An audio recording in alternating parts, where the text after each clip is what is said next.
ang among giwali diri kaninyo, ang among gisipya ang maayong balita sa kaluwasan sa atong kalag.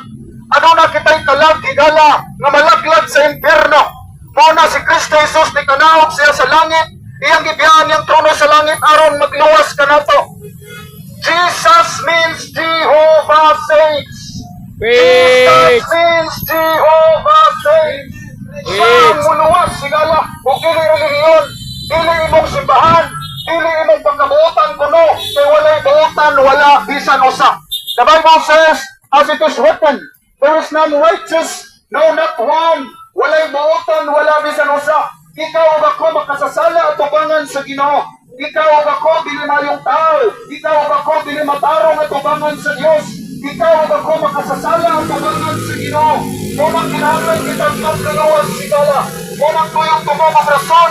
Ani kanaw ang atong Ginoo Jesucristo aron maluwas sa atong makasasala nga kalag nga dili nato kayang bayaran sa impyerno higala.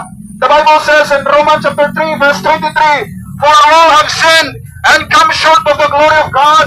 Ang tanan nakasala ug nakabsat sa himaya sa Dios. Higala ninyo ng Biblia kita makasasala ug dili kita makaabot sa gingharian sa Dios tungod sa sala.